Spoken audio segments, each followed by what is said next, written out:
Assalamualaikum warahmatullahi. Bismillahirrahmanirrahim. Alhamdulillahirabbil alamin. Nahmaduhu wa nasta'inuhu wa nastaghfiruh. Wa na'udzu billahi min syururi anfusina wa min sayyiati a'malina. Man yahdihillahu fala mudhillalah wa man yudlilhu fala hadiyalah. Asyhadu an la ilaha illallah wa asyhadu anna Muhammadan abduhu wa rasuluh. Allahumma salli ala Muhammad wa ala ali Muhammad kama sallaita ala Ibrahim wa ala ali Ibrahim wa barik ala Muhammad wa ala ali Muhammad kama barakta ala Ibrahim wa ala ali Ibrahim fil alamin innaka Hamidum Majid. Rabbi shrah li sadri wa yassir li amri wahlul 'uqdatam min lisani yafqahu qawli, amma ba'. Alhamdulillah, kita bersyukur kepada Allah Subhanahu wa taala kerana kita berkumpul lagi pada malam ni, insya-Allah menyambung kelas pengajian kita berkenaan fiqh muyassar, fiqh kitab sunnah, fiqh ringkas di wasq Quran dan sunnah. Dan kita masih dalam kitab salah, dan kali tadi kita bincangkan hari itu kita kata kita dalam solat ahli a'dzar, orang yang punya keuzuran, yang solat mereka mempunyai pelaksanaan, cara pelaksanaan atau jumlah yang berbeza dengan orang yang tidak ada keuzuran berkenaan.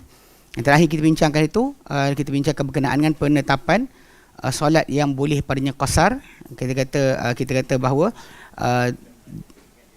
dia punya solat yang boleh qasar itu adalah solat yang empat, dan juga itu solat zuhur, asar dan isyak. Kita akan diqasarkan solat subuh, tidak juga solat maghrib. Secara ijma', ikut kepada ayat Quran sahaja, maka orang tu mungkin akan qasarkan solat maghrib dan juga subuh. Sebab dalam ayat surah An-Nisa yang membolehkan untuk qasar tu, dia tak sebut pun solat apa.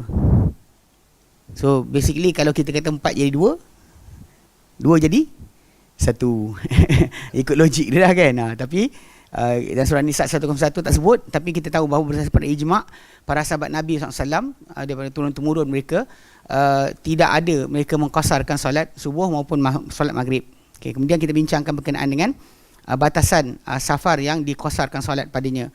Yang kita kata bahawa ia adalah apa yang disebutkan berdasar pada hadis Nabi SAW. Kita cuma jumpa Nabi SAW sebutkan tentang solat yang musafir tu, jarak musafir tu Nabi cuma sebut sehari semalam atau 3 hari 3 malam. Nabi tak sebutkan dia punya jarak.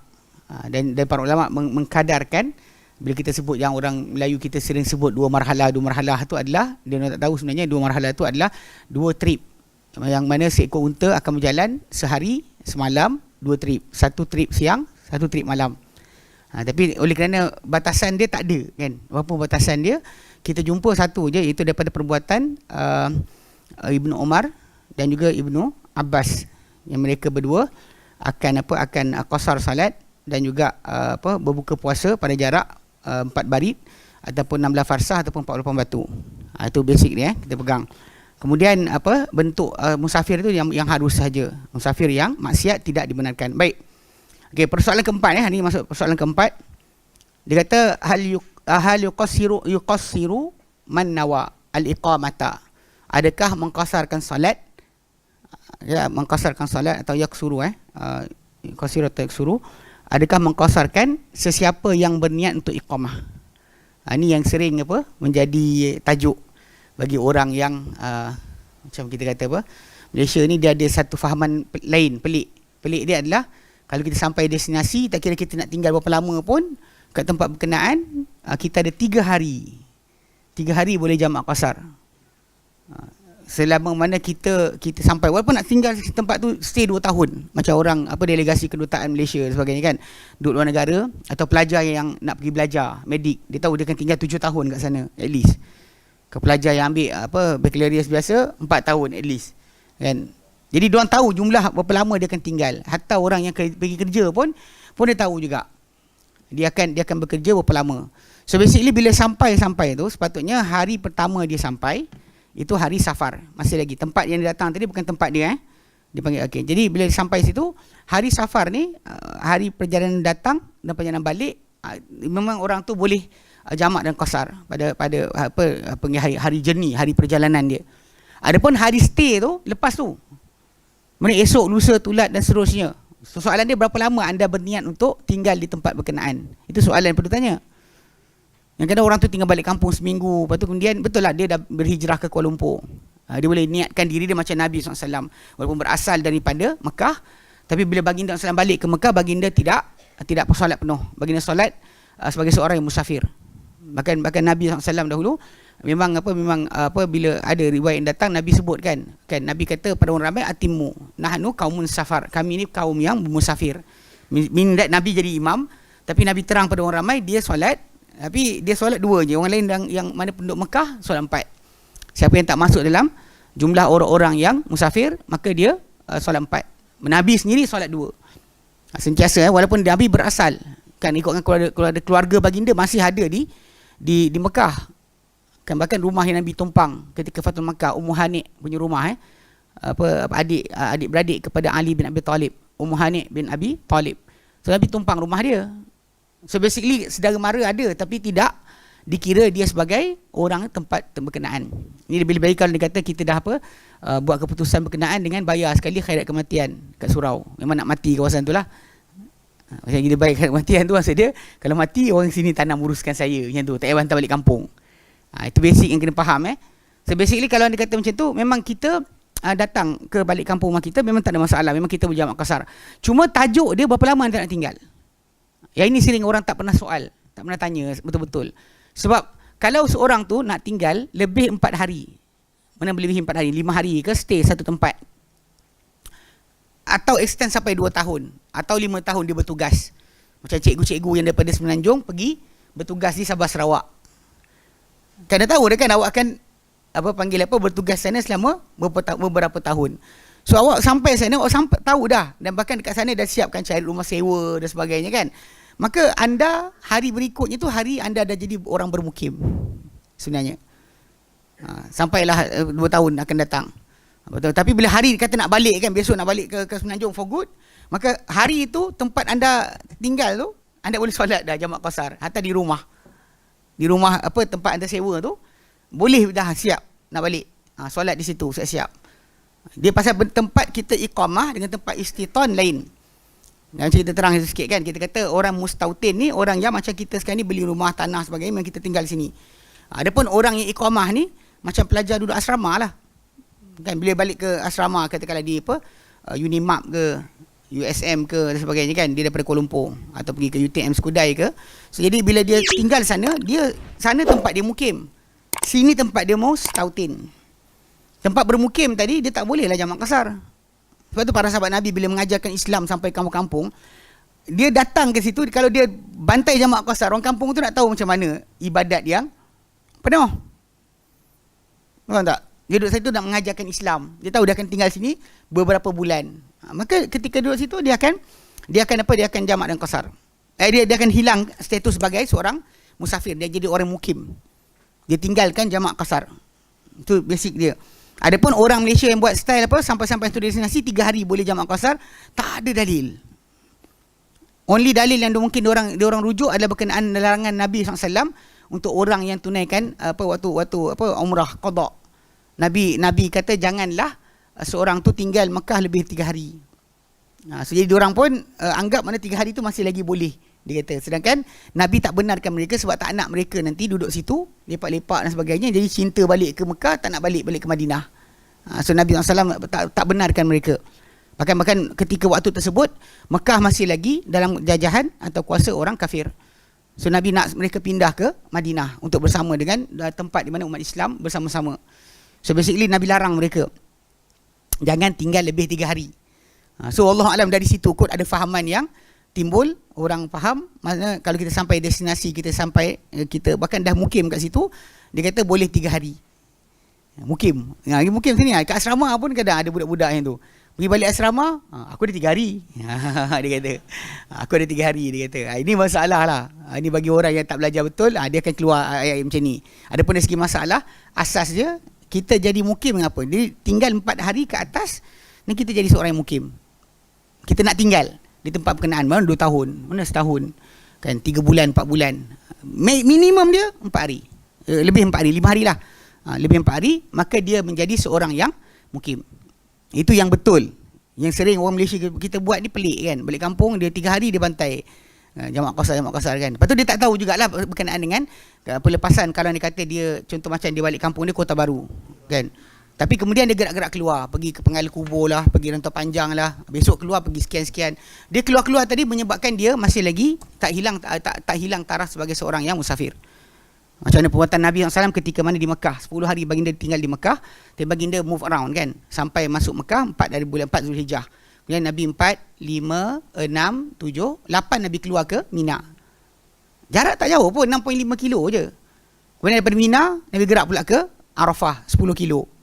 Kemudian daripada Arafah, patah balik ke Muzdalifah petang tu kan, lepas maghrib, patah balik ke Muzdalifah, 6 kilo lebih kurang. Lepas tu daripada Muzdalifah balik ke Mina balik dalam 3 kilo lebih kurang. Lepas tu nanti balik pula ke Mekah. Jadi move around tu kan, dalam masa 10 hari Nabi berada di Mekah tu, itu membolehkan anda, kalau kata anda seorang yang musafir katakanlah kat London ke, kemudian pergi London, pergi sini ke, keluar, pergi masuk, pergi keluar kan, maka anda berkekalan boleh jamak dan qasar selama tempoh tersebut. Berapa lama pun anda berada macam tu. Ini bukan orang teragak-agak Ini orang bukan tiket tak boleh jalan, bas tersangkut, bukan. Ini orang yang memang tahu berapa lama dia akan tinggal, dan dia tahu dia buat perancangan. Lepas tu saya kadang-kadang berkali-kali saya kata, kalau nak keluar rumah, pada isi saya lah, kita nak pergi mana hari ni, kita rancang siap-siap. Kadang orang perempuan lain sikit, dia macam pergi sini, cuba pergi sana. Cuba pergi sana. Allah kan. Tapi kadang-kadang ada lah separuh macam tu. Bukan. Makanya tu ada setengah para ulama kata dia dapatlah taraf bila melepasi jarak dia. Kalau jarak keluar tu sampai kepada jarak lebih kan. So basically dia memang tahulah dia solat Zuhur hari ni memang dah jadi seorang musafir daripada mula. Kalau tak tahu, dia kena solat penuh dulu. Tiba-tiba dah sampai kat Tanjung Karang, cukup lah. Tak ada dah, tak boleh patah balik. Boleh je kita solat balik, boleh tak? Tak boleh kan. Maksudnya kalau anda dah rancang siap-siap, memang anda boleh susun atur kemudahan tadi yang diberikan oleh Allah Ta'ala kepada kita. Ia adalah sedekah, Allah sedekahkan, terimalah sedekah Allah. Itu balik pada asal Baik. Okey, dia kata persoalan keempat, adakah yaqsiru man nawa al-iqamata? Adakah memendekkan solat siapa yang berniat untuk iqamah? Man nawa al-iqamata yahtaju ila tafsilin. Siapa yang berniat untuk iqamah maka perlukan kepada perincian. Wa bayanu dzalika, dan penjelasan perkara itu, annahu innawal iqamatal mutlaqata lam yaqsur. Okey, kalau dia kata dia niat iqamah ni mutlak, dia tak sebut jumlah berapa, dia cuma kata nak iqamah je, nak tinggal je kat sini. Kata berapa lama? Tak ada tentu batasan. Nanti bab berkenaan Ibnu Umar 6 bulan tu saya terangkan. Sebab ada orang kata, tapi Ustaz, Ibnu Umar dia jamak qasar kan? Solat qasar dan jamak ketika mana penaklukan Armenia Azerbaijan selama 6 bulan. Nanti kejap kita terangkan apa masalah yang timbul kat situ menyebabkan seorang yang pergi berperang boleh jamak dan qasar selagi tak sampai destinasi. Nanti kita bincangkan. Baik. Okey, kenapa? Lin idami sababil mubihi al-mubihi lil qasri fi haqqihi. Kerana dah hilang bagi orang nak iqamah, dah hilang sebab membolehkan untuk qasar bagi hak dirinya. Hak dirinya untuk qasar dah hilang sebab dia dah niat untuk menetap. Iqamah tu pasal kita kata balik pada asal, ini pasal kes solat kita jamak atau qasar tadi berdasar kepada masalah kita seorang musafir. Rupanya baru ni yang video kita punya kelas minggu lepas 2 minggu lepas orang kecoh tak puas hati. ada orang send kat saya, mana kawan-kawan saya budak Yaman akan send kat saya balik. Dia terang, dia share pada saya sendiri takkan buka. Bila orang lepas ngajar saya tutup. Kalau nak tanya soalan datang kelas. Tapi kalau dia kata nak sengok saya check balik komen dan sebagainya, tak ada hal, tak ada kerja lain. Nak datang kelas. Kadang-kadang orang yang keyboard warrior ni kan cakap macam-macam, katalah orang jahil lah tapi datang kelas tak nak. Belajar tak mau kan. Dia sibuk golek-golek tengok cerita kartun. Apa kan. jadi dia tak puas hati. Tak tahu saya tahu apa dia tak puas hati, apa sebab dah. Dia kata bila saya kata Ibnu Qayyim sebagai rujukan masalah penjelasan cara kita kata faham Islam adalah Quran, sunnah, kefahaman para sahabat. Dia kata Ibnu Qayyim kan kurun ke-8, apa benda kaitan dengan dia? Sebab cara fahaman tu betul. Itu yang kalau kita rujuk salafus soleh, itu cara mereka faham dalil. Mereka tak terima jumpa hadis dia terus ini ada hadis. Ayat ada hadis ni, jaga-jaga sikit. Walaupun sahih hadis tersebut, awak kena faham, kena tengok sahabat. Jika tidak nanti anda akan gagal dalam beramal. Itu basic lah. Yang tak puas hati apa benda tak tahu. Tapi dia, saya macam apa hal ni kan. Dia macam tu. Yang dekat Al-Khadim pun ada. Tapi video lain pula, tajuk lain. Dia oranglah potong soal jawab lepas kelas. Orang tak datang kelas pun. Apa yang saya bentangkan tajuk itu fake doa dan zikir. Tapi dia bantai pergi tajuk apa? Zikir terbang. Dekat 1 juta ada kot orang komen. Itulah. Allahu'alam kan. Siapa tak puas hati datang jumpa kan. Bukannya apa, bukan bantai itu. Boleh je nak bantai, tapi masalah. Baik. Okey, baik. Jadi maksud dia pasal macam dekat sini kan. Okay, dia kata apa? Dia kata demikian juga. Dia kata itu kalau orang yang niat mutlak, dia nak kata nak menetap kat sini. Macam nak cuba-cuba nasib, cari rezeki. Datang mengembara sampai ke tempat sekian, tengoklah tak tahu bila, berapa lama. Tapi mungkinlah tengok nak cek kerja dulu, nak tengok boleh settle down ke tidak. Dia macam nak berhijrah, migrate kan. Itu start datang tu kira dia hilang dah lah taraf. Okay, jangan kata masalah urusan kita terangkan balik. Urusan tu tak selesai, boleh jamak qasar tu kita terangkan ini. Baik. Kadzalika demikian juga inna wal iqamata aktsara min 4 ayamin. Dia kata demikian juga siapa yang berniat untuk iqamah lebih daripada min 4 ayamin, lebih daripada 4 hari. Au aqama li hajatin wa dhanna alla tanqadiya illa ba'da 4 ayam. Ataupun dia iqamah, dia menetap untuk satu keperluan. Untuk nak register, nak nikah luar kawasan ke kan. Lagi lah dia kan nak nikah. Yang pentingnya dia jangka kan takkan selesai urusan tadi kecuali lepas 4 hari. Bilang siap-siap berapa hari kita nak buat urusan tadi. Ini betul dia. Bila balik pada asal, ini yang namanya journey, ini yang panggil safar. Bila anda bersiap sedia nak keluar tu, periksa tayar kereta, periksa sekian, periksa tengok minyak cukup, Tajenggo Smart Tech ada ke tidak. Ini betul anda safar. Mana anda prepare. Ada pun tiba-tiba keluar macam kan, tiba-tiba jadi musafir. Sebab apa? Sebab Sogo ada sale. Itu tak ada Baik. Sebab apa dia kata apa? Dia kata li'anna Nabi SAW, kerana Nabi SAW aqama bi Makkah fa shalla biha 21 salatan yaksuru fiha. Kerana Nabi SAW iqamah di Mekah. Dia menetap di Mekah Dari mana dia keluar ke tanah haram tu kan, pergi ke Arafah ke, pergi Mina, Muzdalifah tu dianggap masih lagi dalam area Mekah. Masih di kawasan tersebut. Masih tanah haram lagi. Dia keluar masuk jalan macam tu kan. Okay, dia kata Nabi tinggal 10 hari kan. 10 hari dia solat 20 dia solat 21 solat diqasar padanya. Dan itu adalah kerana baginda li'adzalika annahu qadima subha rabi'ata. Kerana baginda sallam sampai pada subuh hari keempat, itu Zulhijjah. Yang sebut kan. Ini yang kata 4 hari tu. Sebab nanti kan lah hari ke-8 Nabi keluar ke Mina. Itu hari tarwiyah. Subuh 8 Nabi keluar balik. So orang kira kat situ jadi tajuk Salam. Kenapa 4 hari jadi ukuran?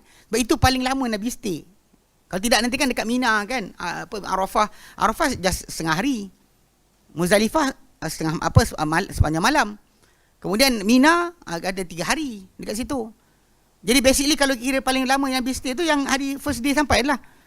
Itu Nabi masuk subuh 4 kali keempat. Fa aqama ila yaumit tarwiyati. Lalu Nabi iqamah menetap di Mekah, tak keluar ke mana sehingga hari tarwiyah. Ini hari ke-8. 8 Zulhijjah Nabi keluar. Fa shalla subha thumma kharaja, baginda solat subuh kena Nabi keluar.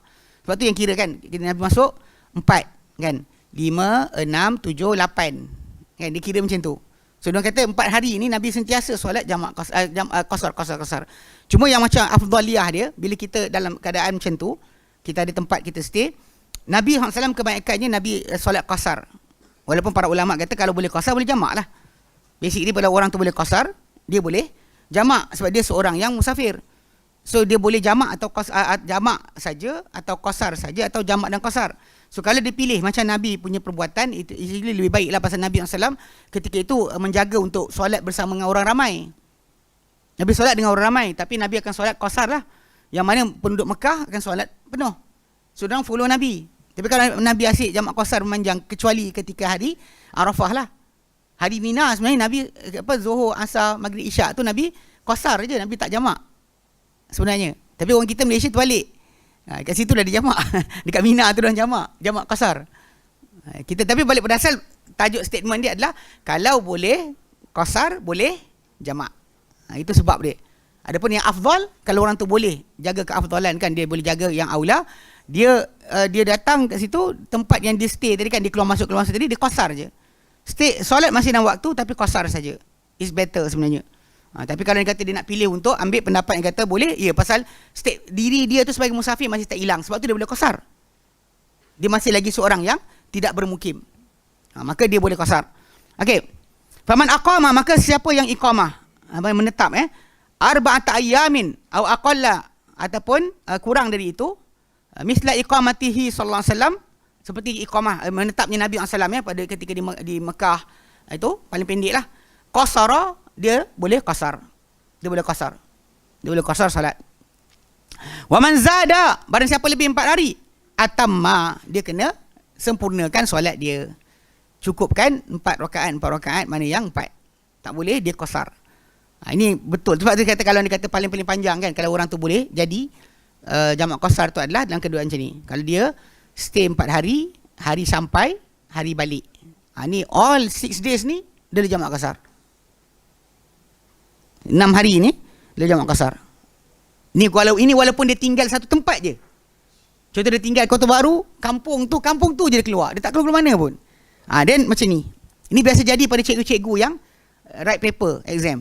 Diletakkan dalam satu hotel dan 2 minggu tak boleh keluar. Duduk dalam tu, makan minum semua dalam tu. Tak boleh keluar, betul. Ni saya siapa cikgu-cikgu yang tanda kertas soalan periksa. So dia orang akan stay setempat lah. So hari sampai boleh jamak qasar, hari balik jamak qasar, hari stay. Kalau dia kata macam ni, memang dia berterusan jamak qasar. Tapi kalau kita tambah satu lagi, macam ni. Dan hari ini, hari masuk, jamak qasar, hari balik jamak qasar, 5 hari stay ni kena solat penuh. Tak boleh qasar. Tidak boleh qasar, tidak jamak qasar. Itu yang kena betul faham. Lepas tu zaman dahulu kan, bila orang kita di Malaysia ni kan, bila pergi Mekah ni, tajuk fahaman berkenaan dengan perkara ni ada berlaku lah juga kan, bila dah dia tinggal kat Mekah lama kan, dah duduk diam kat Mekah kan, tak keluar-keluar. Tapi kadang-kadang sekarang ni keluar jugalah. Tempoh yang pendek dalam 10 hari, keluar ke sini, keluar ke sana, keluar ke sini, sana tu, dia dapatlah macam yang Nabi buat. Tapi rugilah kalau dia kata awak jamak qasar sedangkan awak berada di tanah haram, yang mana Masjidil Haram tu sendiri, solat dia menyamai 100,000 solat di masjid yang lain. Awak tinggalkan buat apa? Rugilah. Unless anda seorang yang hardcore Syafi'iyah, anda solat dalam bilik kerana tak nak solat dengan imam subuh kerana tak ada kunut. Memang anda gagal. Ini memang jenis gagal kan. Masuk belajar tak mau, tapi last sekali duduk dalam hotel, pergi solat subuh, kerana nak kunut, sanggup tinggalkan fadilat yang Nabi terangkan. Pelik kan? Boleh tanya balik, sunat ke wajib? Rukun ke tak? Sunat je. Lepas tu kemudian tak boleh tinggal. Kita mazhab Syafi'i. Apa benda kepelikan kan? Imam Syafi'i tinggal dengan sengaja. Kita kena solat di Kufah kan. Dia pergi ke Iraq. Dia solat di masjid di mana dahulunya Abu Hanifah mengajar. Ini dia solat dalam masjid tersebut kan. Dia memang tinggalkan kunut dengan sengaja. Sebelum orang tanya kenapa, dia kata kena hormatkan tuan kubur ni. Itu Imam Abu Hanifah yang dia tak berkunut ketika subuh. Basic faham lah macam tu kan. Manakala Imam Syafi'i kata boleh tinggal, orang lain pergi gagal kata tinggal, pergi solat balik pun ada. Saya tak pernah kena, Ustaz Sobri pernah kena. Dia solat dia tak kunut kan. Tengok frame belakang lepas beri salam, orang iqamat, Allahu akbar, Allahu akbar, solat balik. A'udzubillah minasyaitonirrajim kan. Ini masalah. Kan, kejahilan yang melanda umat kan. Tak nak belajar tak mau. Datang kelas tak mau kan. Jadi keyboard warrior rajin. Okey. Zakarahu Imam Ahmadu, ini disebut ini perkara ini oleh Imam Ahmad Barang siapa yang buat macam ni, dia kena buat macam sedemikian. Qala Anas, berkata Anas radhiyallahu anhu, aqamna bi Makkah ashran naqsuru salata. Kami iqamah di Makkah selama 10 hari dan kami qasarkan solat. Kami tinggal di Mekah 10 hari. Memang Nabi SAW telah saya sebut tadi, masuk 4 kan, 5, 6, 7, 8 keluar ke Mina. Kemudian bermalam di Mina, siapkan kemah untuk nanti tinggal 11, 12, 13 tu, siap-siapkan. Kemudian subuh, lepas solat subuh di Mina, Nabi bergerak ke Arafah. Gerak ke Arafah. Kan, hari ke-9 tu gerak pergi ke sana. Kemudian 9, kemudian petang 9 masuk malam 10 bergerak balik ke Muzdalifah. Kemudian duduk pergi Muzdalifah, pergi Muzdalifah, betul. Kemudian siang 10 tu pergi tunaikan, melontar, menyembelih, bercukur di Mina. Kemudian Nabi terus balik ke Mekah, tawaf ifadah, kemudian patah balik bermalam kan, untuk 11, 12 dan 13. So memang 11, 12, 13. 11, 12, 13. Nabi bermalam di situ. Kan 14 Nabi patah balik ke Mekah. Kemudian Nabi keluar masuk Mekah dalam ketika subuh. Dan subuh. Kemudian sebelum subuh Nabi tinggal di situ, duduk di situ. Kemudian lepas solat subuh Nabi start keluar. 14 hari ke-14. Ini kita kalau belajar haji Nabi, kita tahu kisah ni. So basically kalau kita nak fahamkan apa yang Nabi buat tu menjadi ukuran untuk orang yang dikirakan mukim tak mukim, masih boleh jamak qasar ke tidak, tengok kisah tadi. Ada orang yang kata selagi tak selesai tugas, kita boleh. Alasan dia katalah dulu Ibnu Umar 6 bulan jamak qasar. Saya ulang balik. Orang yang masuk pergi perang, dia tak sampai destinasi. Ini destinasi dia. Banyak Armenia, Azerbaijan ketika tu kan, nak ditakluk. Ini destinasi para sahabat. Ini destinasi mujahidin. Tapi selagi tak sampai, dia tak habis journey dia, faham tak? Kalau setahun dekat situ pun, 2 tahun sekali pun, dia masih tak sampai ke destinasi. Dia masih orang musafir lah. Dia dalam pergerakan, perjalanan. Sebab tu dia jamak dan qasar selama 6 bulan. Sebab tu Imam Syafi'i sendiri, Imam Nawawi rahimahullah pun dia asingkan tajuk berkenaan dengan orang yang berjihad, ada beza hukum dia dengan orang yang merayau tak tentu pasal. Orang yang berjihad tadi, ini destinasi dia. Selagi tak sampai, selagi tu dia seorang yang musafir. Itu sebab dia. Adapun macam kita sekarang ni kan, dah sampai destinasi, cuma tak habis kerja. Kerja bukan tajuk dia. Awak selesai dah kerja awak kan. Sebab tu kira dulu siap-siap berapa hari nak tinggal. Berapa hari awak akan stay situ.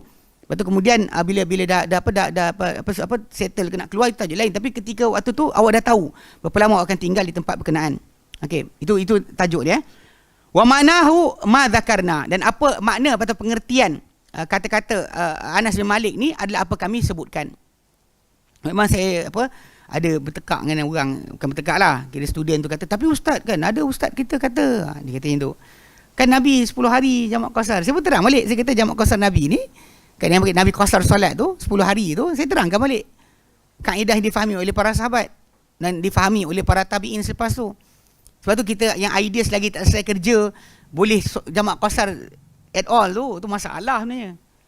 Pergi luar negara kan, buat investment ke sebagainya. Kemudian sepanjang duduk sana, sepanjang tu dia jamak qasar kan. Duduk satu hotel je. Kalau dia pindah-pindah hotel tak apa lagi.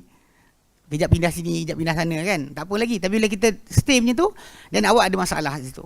Sebab tu kita tahu bila kita nak musafir, kita susun siap-siap waktu solat, apa yang kita kena kirakan. Jangan buat macam terdedah-terdedah, lepas tu kemudian sah ke tidak? Boleh ada tak kita punya hak jamak qasar? Maksudnya anda tak buat homework sebelum keluar musafir. Kan makan apa? Fikir. Nak naik roller coaster, fikir. Nak pergi taman ini, taman itu, fikir. Solat awak tak fikir, masalah lah.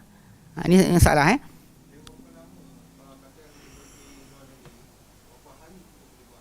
Soalan, macam mana stay abang? Tak, soalan tadi kalau stay abang macam mana? Kalau dia kata saya nampak tak saya letak tangan saya tadi.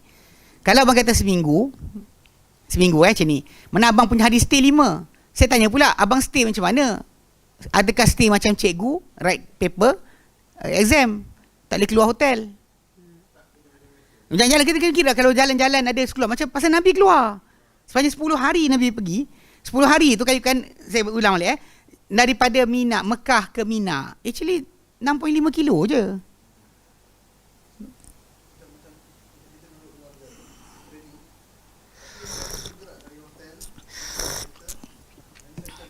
Ya, betul. Jadi, dia jangan stay setempat je. Stay setempat dia macam Nabi kata duduk kat Mekah lah, duduk kat tempat hari je. 4 hari. 4 hari tu okey lagi. Tapi kalau masuk 5, dah start hilang. Cuma tadi kita hari, jangan kira hari datang, jangan kira hari balik. Hari tinggal. Ni kan 5 kan? Then awak kena esok tu kena solat penuh. Kalau tak keluar. Kalau dia kata hari ni duduk sini, tapi kejayaan hari ketiga pergi ke pendalaman kawasan sekian-sekian. Ini tengok ladang kuda. Lepas tu di sini sekian tengok ladang unta. Macam ni kan. Jadi maksud dia keluar-keluar tadi tu menyebabkan anda layak balik untuk menjadi seorang yang musafir. Itu maksud dia. Pasal kenapa perbuatan Nabi? Ulang balik. Perbuatan Nabi. Pasal pergerakan Nabi paling jauh pun 10.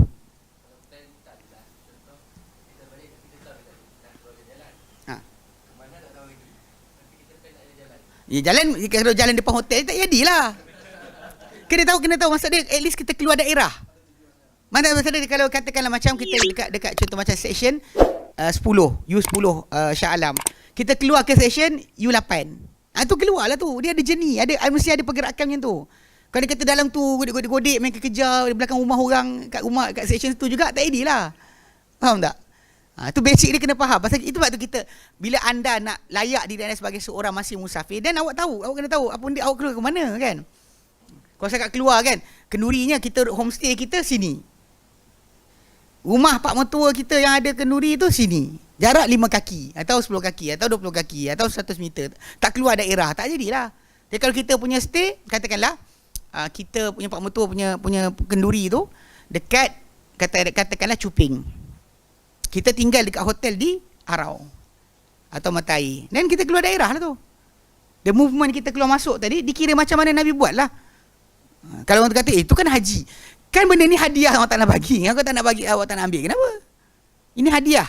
Kan Nabi kata terimalah sedekah daripada Allah Ta'ala. Terimalah sedekah Allah Ta'ala kat atas kita. Cuma macam saya kena betulkan sesungguh, kes orang Malaysia lah 3 hari solat. Dah tinggal berapa? 2 tahun. 3 hari ni boleh lagi ni. Ni jaga-jaga sikit baik. Okey, kata apa? Li'annahu hasiba khurujahu ila Mina wa Arafah wa ma ba'dahu min al-ashri. Kerana dia Anas dia kira apa tahu? Dia mengira keluar dia ke Mina, ke Arafah dan apa sesudah hari ke-10 tu, semua sekali tu termasuk dalam kami diam di Mekah. Dia kira macam tu. Sedangkan dia tak duduk kat dalam Mekah je. Diorang keluar pergi ke Mina, pergi ke sekian, walaupun jarak, saya sebut paling jauh pergerakan mereka adalah daripada Mina ke Arafah 10 kilo. Lain semua 6,5, paling tinggi 6,5. Yang tak patah ni, terutama zaman lepas PKP ni boleh je jalan kaki kan. Dulu kan payah kan. Kita sebenarnya kat Malaysia ni private transport ni banyak sangat. Ataupun lah transport kenderaan kita ni banyak. Yang pergi kedai dekat rumah pun naik kereta. Sebenarnya boleh jalan kaki je. Tapi dah terbiasa. Orang kuat jalan kaki tak boleh bincang lah. Dia jalan kaki teruk kan. Berlari, kita jalan kaki je. Dia lari 10 kilo. Terkejut kan. Tiap-tiap petang dia share. Lari sini. Tiap-tiap petang dia share. Lari ke sini, lari ke sana. Bismillah. Okay, tapi ala kulli hal benda tu sebenarnya ini kemudahan yang diberikan. Maksud dia sini, kalau anda kata ikut pada sunnahnya, memang anda kena buat macam tu. Ia bukan masalah anda suka. Kita kata mengambil kemudahan. Memang Nabi tunjukkan macam tu. Dan bila Allah Ta'ala bersedekah, kita terima sedekah Allah Ta'ala, ambil lah. Atas dasar itu. Bukan dasar-dasar pemalas. Geng-geng yang tak suka, pemalas. Ini pun nak kosor-kosor lagi. Sibuk, puasa lah penuh. Dia kata. Dia lupa sebenarnya Nabi tunjukkan sedemikian. Ini kita buat sebab sunnah, bukan sebab kerana mengejar kemudahan. Sebab memang Allah Ta'ala suruh bagi kita ambil. Sebagai hamba yang memang terhegeh-hegeh kepada apa yang Allah Ta'ala tawarkan, kita ambil. Itu sikap kita. Bukan sikap kita ni macam high and mighty, rasa macam besar diri, macam I do not need. Itu benda tu tak boleh buat dengan Allah SWT. Itu bukan sifat yang betul. Baik. Dia kata apa? Okey. Wa yaksuru in aqama li hajatin bila niyatil iqamati fawqa arba'ati ayamin. Dan dia boleh qasar jika dia niat dia bermukim jika dia bermukim untuk keperluan tapi tanpa niat untuk menetap. Ni contoh macam kes yang Nabi pernah perang Tabuk 20 hari. 20 hari.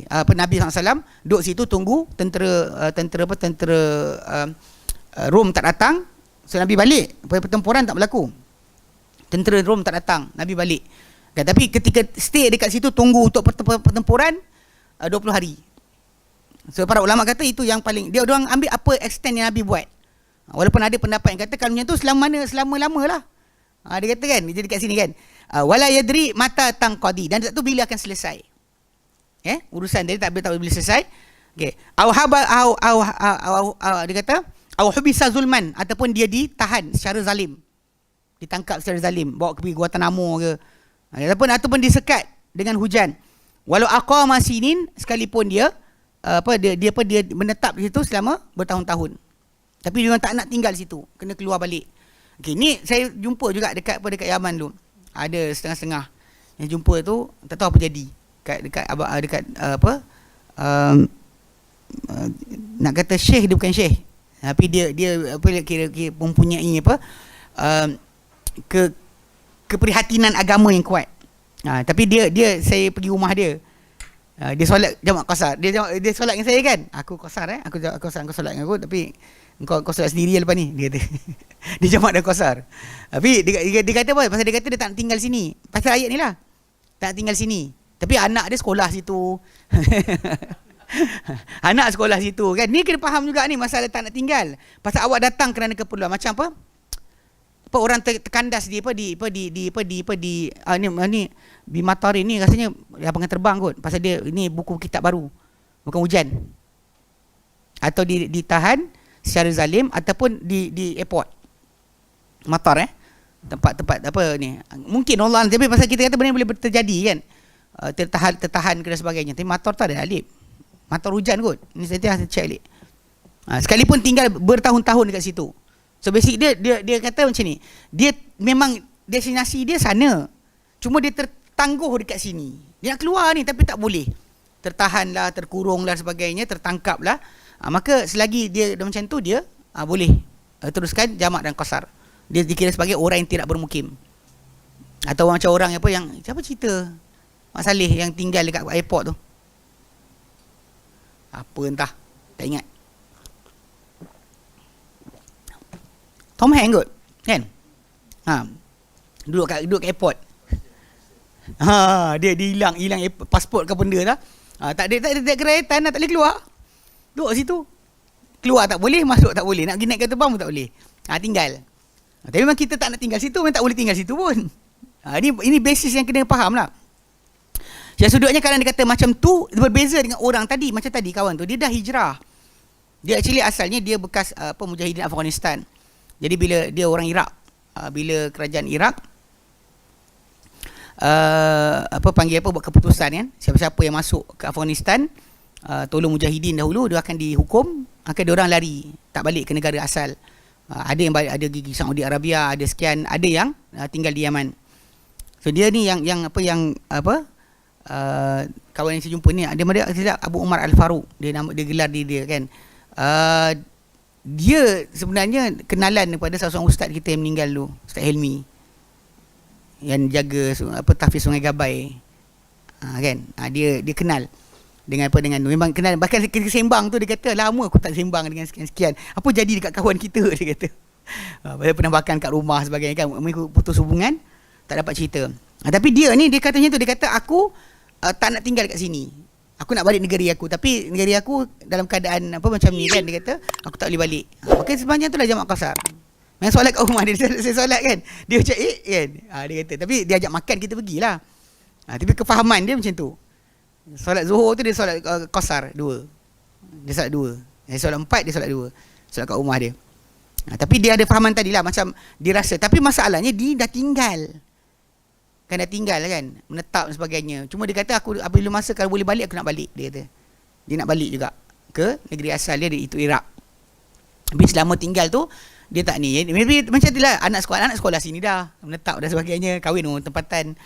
Wallahualam kan. Tapi pada asal yang kita nak fahamkan tadi, memang kalau kita tak ada niat nak tinggal langsung kan, macam kita stranded, macam kes banjir kan, tertahan tak boleh gerak kan, nak pergi depan tak boleh, ke belakang tak boleh, jalan tutup kan. Kalau kata macam benda ni pernah jadi kes dekat Jalan Mongolia Beijing.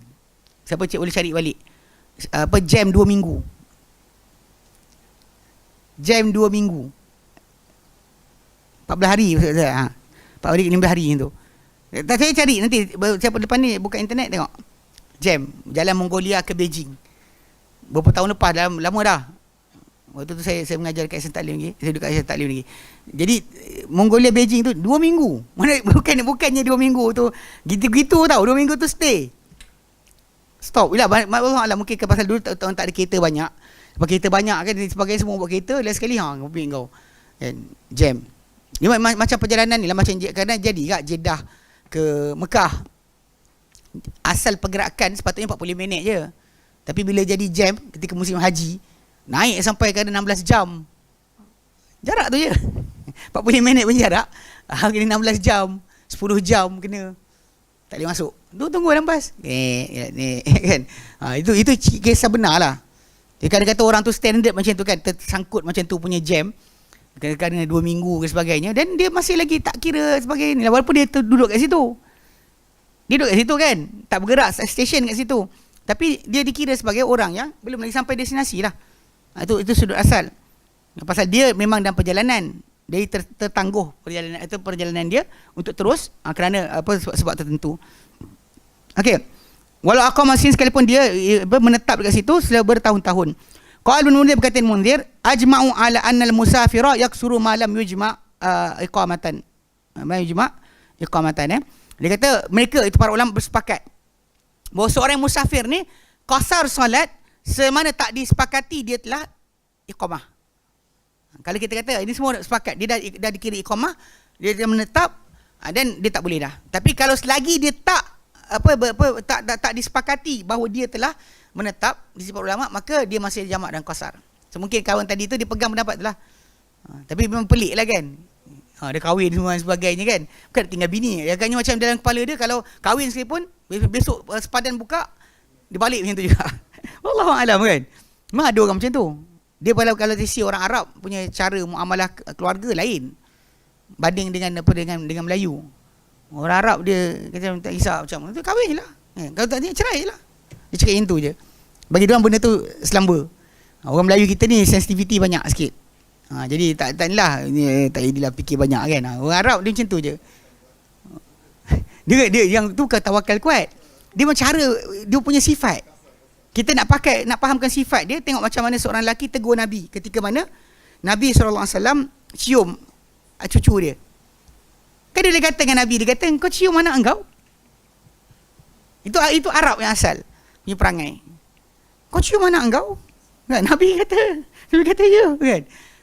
Bahkan Nabi boleh kata pada dia, Nabi kata pada siapa yang tak belah kasihan takkan dikasihani. Nabi sebut pada dia macam tu. Nak fahamkan. Pasal dia punya idea tadi lain. Dia cara hidup orang lain. Memang betul lah. Macam itu tu ada dulu saya ingat. Saya sebut berkali kisah ni. Dalam radio Arab, dia diceritakan berkenaan kadang-kadang merosakkan keluarga Arab ni. Sebenarnya lah kadang-kadang movie je. Television, benda-benda macam ni kan. Merosakkan. Sebab dia orang bawa masuk culture baru. Cinta cara baru.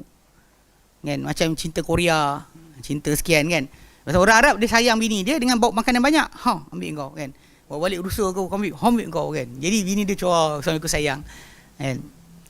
Dia kan kami perap. Kami seko.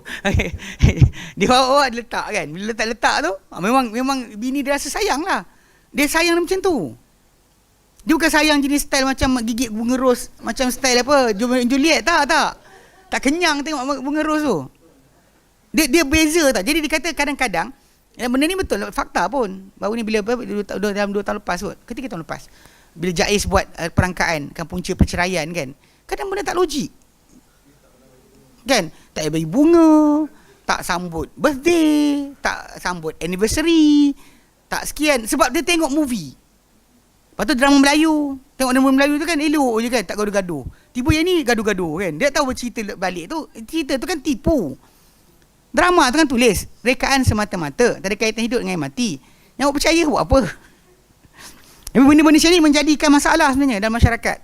Seorang Arab dia cara romantik dia, cara dia tunjukkan dia sebagai orang kata sayang bini dia, kadang bagi makan banyak tu dia kata itulah dia cara tunjukkan dia sayang. Tapi berbeza dengan masyarakat lain, dia bila masuk idea tadi jadi lain lah pula. Saya kata sebut tadi kan macam Arab kan, dia macam kahwin cerai-cerai selamba dia je. Ini kisah benar lah. Bukan masalah tu. Pasal dia bagi dia orang benda tadi macam tak dengan jodoh. Aku jodoh dengan lain. Dia macam tu je. Direct je. Tak ada sikit pun rasa masalah. Hatta kalau zaman Nabi hidup dulu pun macam Fatimah binti Qais. Berapa kali dia kahwin dengan sekian, lepas tu cerai. Lepas tu kahwin dengan sekian, dia cerai. Kahwin sekian. Berapa kali kan. Sampai dengan Usama bin Zaid pun Nabi tawarkan suruh ambil Usama bin Zaid untuk jadi suami dia. Dia kahwin dengan orang ni cerai. Dia kahwin dengan ni cerai. So basically benda tersebut tak ada masalah pada masyarakat Arab. Tapi dalam kita ni dia kecoh lah kan, tajuk besar sebagainya. Sebab tu kena tengok balik. Dia lain sikit cara pemikiran. Baik. Okey, persoalan kelima. Okey, jadi masa sekarang gimana orang tersebut tidak disepakati untuk sebagai seorang yang bermukim, maka dia boleh jamak dan qasar. So jadi maksudnya dia kena fahamlah apa yang menjadikan dia bermukim. Apa jadikan anda bermukim, kena faham betul-betul. Barulah anda boleh tahu boleh jamak qasar ke tidak. Dan selagi anda tak faham tajuk tu, selagi itulah anda ada masalah. Dan balik pada asal yang kita mukim tadi, berdasar perbuatan Nabi SAW, banyak para ulama letakkan 4 hari. If you want to stay more than 4 days, maka anda jadi seorang mukim. Jadi kurang daripada tu, anda tak ada masalah. Anda buatlah. Dan kemudian kalau dia kata anda keluar masuk sebagainya, berterusan, 2 hari duduk sini, 3 hari duduk sini, kemudian lompat sini, maka selagi itulah anda dikira sebagai seorang yang musafir. Baik. Al-mas'alatul khamisatu, persoalan yang kelima. Al-halatul lati yajibu 'alal musafiri fiha itmamus salati. Okey. Persoalan kelima, keadaan-keadaan yang wajib ke atas seorang musafir pada di dalamnya untuk menyempurnakan solat. Cukupkan jumlah daripada 2 jadi 4. Tak boleh dah solat 2. Kenapa? Dia kata kat sini hunaka suwarun wa halatun. Di sana ada terdapat bentuk-bentuk dan juga keadaan-keadaan tustasna min jawazil qasri, yang dikecualikan daripada pembolehan untuk mengqasarkan solat fis safari, ketika musafir pun. Tengah musafir ni. Tapi kita terkena jadi macam salah satu di antara keadaan ini, maka kita boleh solat qasar. Minha antaranya idza tamma al musafiru bi muqimin, bila berimamkan seorang musafir dengan seorang yang mukim. Bila berimamkan seorang musafir ni, dia patut ada qasar 2, tapi dia imamkan, dia jadi makmum kepada seorang yang mukim. Seorang yang mukim. Maka kita fayulzimuhu itmam. Maka dimestikan dia ni mencukupkan jumlah solat. Kena tamam, tak boleh dia qasar. Walaupun saya pernah tengok sekali dekat KLIA. Saya tengok depan mata saya lah. Pasal benda ni, orang tu dia solat, orang yang solat dekat airport tu tak semuanya musafir. Mungkin staff dan sebagainya. So dia dah niat nak solat qasar pasal nak musafir ni. Datang-datang dia tolak orang jadi imam. Itu tak salah awak lah. Dah tahu orang, janganlah suruh jadi orang yang imam. So tolak orang jadi imam. Orang tu solat 4. Bila tasyahud awal tu kan, kawan ni dah siap dah. Bila kawan tu panggil Allahu Akbar, dia pun nak bagi salam. Dia keluar. Dia solat pasal dia kata, saya niat 2, saya tak niat 4. Ni yang salah dia.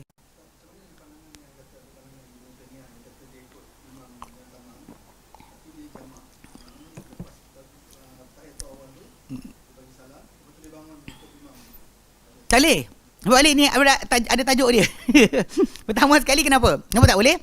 Liqaulihi sallallahu alaihi wasallam, kan sabda baginda sallallahu, innama ju'ilal imam liyutamma bihi. Hanya dijadikan imam untuk diikuti. Imam jangan untuk dia. Mana apa imam buat, kita kena buat. Ya. Dan kadang yang kedua ni, waliqauli ibn Abbasin, kena kata-kata Ibn Abbas radhiyallahu anhuma, lamma suila, apabila dia ditanya anit itmami khalfal muqimi, untuk mencukupkan jumlah solat di belakang seorang mukim.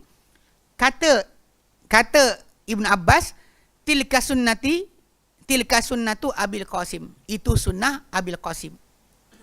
Itu sunnah Abil Qasim. Dan perbuatan para sahabat sendiri ketika mana di Mina, yang kes di Arafah, kes Uthman bin Affan, dia solat 4-4. Dia solat 4-4. Dan ketika itu para sahabat yang ikut, dia ikut. Cukup kan? Tak ada qasar dan jamak, tak ada. Dia tak ada buat maksudnya tu. Dia kena bagi salam bersama dengan imam. So imam bagi salam. Jadi maksud dia macam Ibn Mas'ud kan. Ketika tu dia memang ikutkan pada dia. Dia memang tahu Nabi solat 2 Zuhur 2 Asar.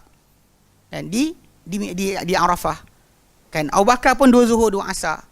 Umar pun 2 Zuhur 2 Asar. Tapi Uthman bin Affan pada zaman dia buat solat 4-4. Para ulama cuba reasonkan kenapa. Ada yang kata kerana dia nak tunjuk pada orang ramai benda tu harus, ada kata sekian. Ada yang kata kerana dia rasa diri dia adalah orang Mekah, sebab harta benda dekat Mekah pun banyak. Dia kaya sangat. So jadi bila dia kat sini pun dia ada harta, sini pun ada harta. Sini ada rumah, sini ada rumah. So dia anggap diri dia orang tempatan. Ada yang kata tentang masalah kahwin. Kata dia kahwin orang tempatan, Wallahualam. Tapi yang pentingnya dia buat. Bila dia buat tu, semua para sahabat Nabi macam Ibn Mas'ud, bila dia tanya berkenaan perbuatan Uthman, kan dia kata inna lillahi wa inna ilaihi raji'un. Dia istirja. Tapi lepas tu orang tanya dengan dia, kau solat berapa? Dia kata 4-4. Dia kata kenapa tak buat jemaah lain ke, solat 2 je? Dia tak boleh, Nabi tak bagi. Sebab imam jadikan untuk diikuti, so dia tak buat macam tu. Basic dia kalau dekat situ kan, Osman buat 4, para sahabat pun ada tauladan tadi, dia buat 4, tak ada seorang pun langgar. Tak ada seorang buat jemaah lain, tak ada. Sebab tu macam idea tadi kan kata kita kita macam solat dengan imam tu, kita dia tasyahud awal, dia bagi salam, dia nak bangun, dia bagi salam, kemudian kita bangun balik solat lagi dengan dia, dengan imam tadi. Dua lagi pasal kita jamak. Tak ada daripada petunjuk para sahabat. Kalau idea tu ada sekalipun, tidak bertepatan dengan sunnah. Benda tu just timbul idea. Dan dalam perkara ni kita pegang balik pada asas. Para ulama tadi, Hatib Ibn Taimiyah sendiri pun, Ibn Qayyim ke, diorang tidak maksum. Dan diorang boleh interpret pada kita, boleh tersilap. Tapi kita ada panduan. Kalau para sahabat tak ada panduan, dan kita boleh bincang. Apa dia buat ni, kita kata boleh kita ambil consideration. Tapi bila ada Ibn Abbas kata itu sunnah Abil Qasim, habis lah. Kan? Ni pasal kita dah ada perbuatan pun zaman dia. Dan Nabi sendiri ketika mana dia jadi imam kan, dia kata aku orang yang kami ni kaum yang musafir. Orang sempurnakan. Dia jadi imam. Basically kalau orang lain jadi imam kat atas baginda salam, jadi macam kisah Osman tadilah. Para sahabat ikut. Dia cukupkan 4 walaupun dia orang musafir. Diorang musafir. Osman ada idea lah apa dia ada idea, tapi yang ramai-ramai tadi tetap solat 4 ikut Osman walaupun diorang musafir. Diorang tahu diorang musafir. Diorang layak untuk solat 2. Tapi as long as Osman dah solat 4 sebagai imam yang ada, so dia ikut. Ni benda yang kita kena faham. Hatta macam kes yang kadang-kadang saya tegur, saya sebut tu kan, orang-orang yang kadang-kadang belajar sunnah ni, kadang dia pergi masjid kan, imam kunut, dia kata tak kunut. Ni masalah jugalah. Sama aja. Kan awak jadi ikut imam, ikutlah, apa masalah dia. Orang kata tapi ada ulama ni kata bid'ah, saya kata la haula wala quwwata illa billah kan. Hatta Imam Ahmad bin Hanbal sendiri kata, kalau imam tu buat, kau buat. Tak boleh kita canggah imam. Itu asas basic dia. Kalau anda kata kita gagal nak tunjuk kat sini kan, macam mana awak tak pergi masjid dan sebagainya, alasan kerana dia ada kuat kunut, buat bid'ah dan sebagainya. Benda tu khilaf. Dia ada benda yang memang bid'ah, ada khilaf. Dan masalah bila sebut tentang khilaf tu, tentang bid'ah tu kan, rujukan dia kata bid'ah, wahai anakku ini bid'ah, kita fahamkan balik. Kan ketika sahabat tu ditanya, you tahu dia seorang sahabat, dia ditanya oleh anak dia tentang perbuatan orang ramai ketika itu. Dia kata pada anak dia bid'ah. Kata dia seorang bid'ah. Dia cakap macam tu. Anak dia tanya dia, perbuatan orang ramai, maksud dia orang ramai ketika tu buat ke tak buat? Orang ramai tengah buat ke? Tengah buat lah. Dia cakap seorang, kita boleh jadikan ini alasan mana semua sekali kita tolak. Tak boleh macam tu. Tak adil lah. Kan? Tak adil kita kata sedemikian. Sebab tu kita kata bila ambil khilaf lah. Itu yang saya sebut. Ini yang saya sebut tadi. Tak faham saya cakap apa. Saya cakap itulah. Saya kata imam kunut kita kunut sekali. Imam angkat kita angkat. Kalau ikut kepada tajuk hadis Nabi, ya batal. Sebab bila imam buat kita buat, kita batal. Kalau imam, contoh macam imam tu, dia sujud sahwi. Kerana dia rasa macam solat dia tak cukup. Kita jadi makmum, kita rasa betul cukup. Kita tak sujud bersama dia, batal solat. Sebab asas Nabi kata, innama ju'ilal imam liyutamma bihi. Imam jangan untuk diikuti. Idza kabbara fakabbiru. Wa idza qara'a fa ansitu, atau idza qala waladhdallin qulu amin. Nabi sebutkan tertib untuk jadi makmum. Sebenarnya tu yang tak boleh kita langgar. Sebenarnya. Balik kalau anda kata orang tu belajar mana sekalipun, kalau dia tak faham bab ni, masalah. Adalah kan, jadi saya sebut kan, mengajuk. Nak bertekak rajin, tapi bila kalah tak datang kelas lah. Bukan yang tu. Bukan budak tu tak ada bukan. Ni dekat Yayasan Taklim.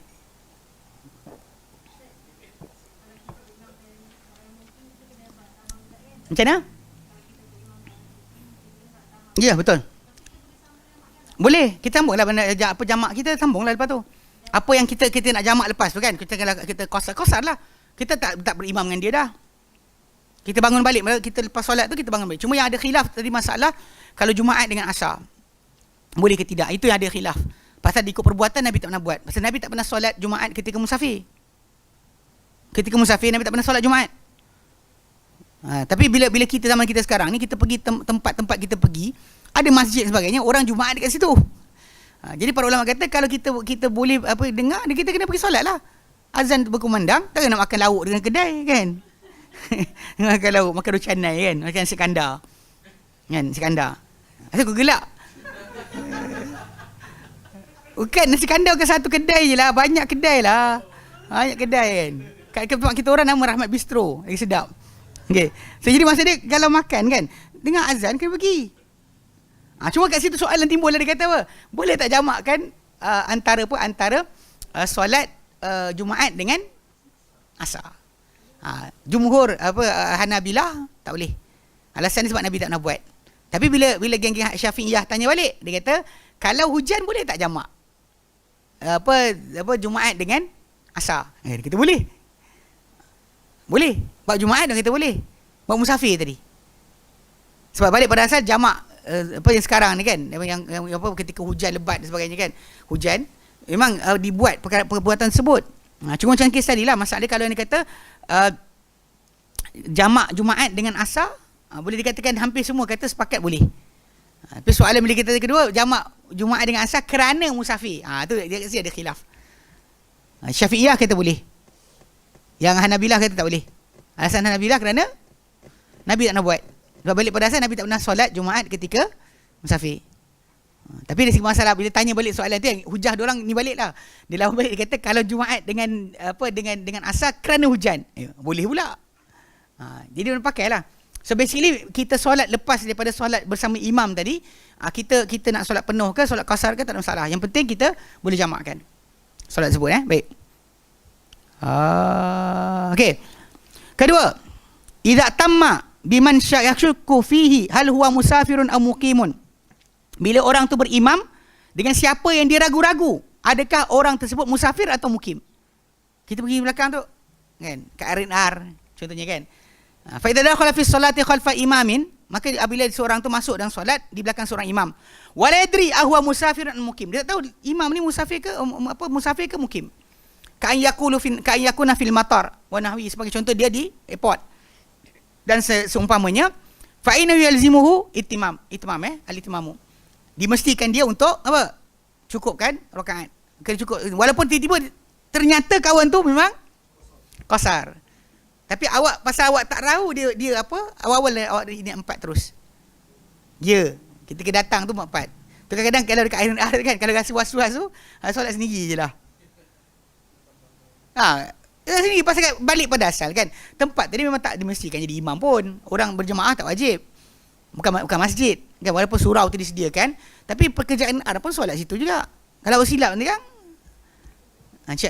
ni was-was saja, maka anda kena niat 4 terus daripada mula. Confirm 4 tak ada macam kalau dia bagi salam aku bagi salam. Tak ada. No such thing. Kerana apa? Li'anal qasra la budda lahu min niyatin jazimatin.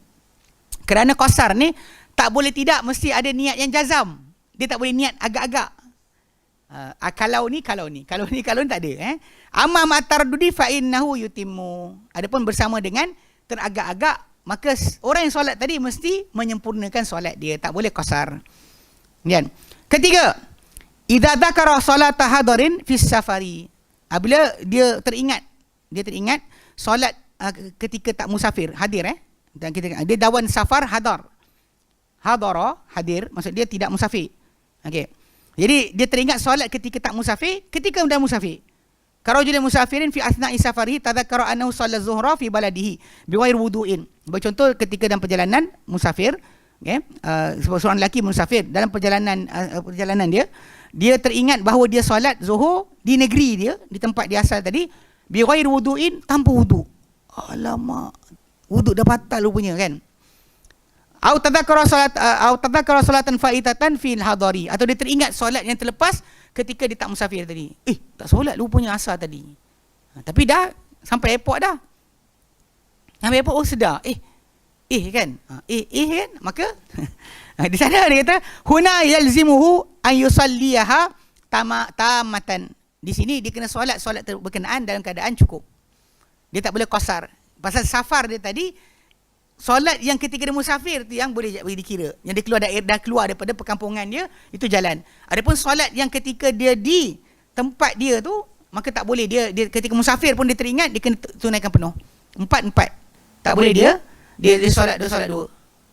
Sebab balik pada asal solat tu memang dah diwajibkan atas dia dalam keadaan tidak musafir.